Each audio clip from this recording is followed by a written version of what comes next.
DAP ini bukan bawa solusi tetapi membawa kekecohan, perpecahan dan agenda politik yang memecah belahkan. Katanya lagi, DAP pandai berselindung kononnya memperjuangkan hak rakyat, tapi hakikatnya mereka suka politik, suka main sentimen, suka cipta perbalahan.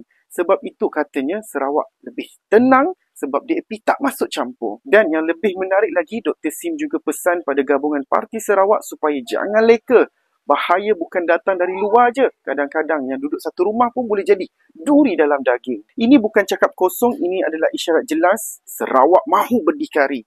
Mereka tak mahu mempengaruhi parti daripada Semenanjung. Apatah lagi yang penuh dengan konflik dalaman dan agenda yang tersembunyi. Sarawak ada cara tersendiri untuk jaga perpaduan kaum dan kestabilan politik. Mereka tak perlukan politik yang penuh dengan drama macam kita tengok setiap minggu di Parlimen. Tak hairanlah kenapa rakyat Sarawak lebih yakin dengan GPS daripada kerajaan pusat yang penuh dengan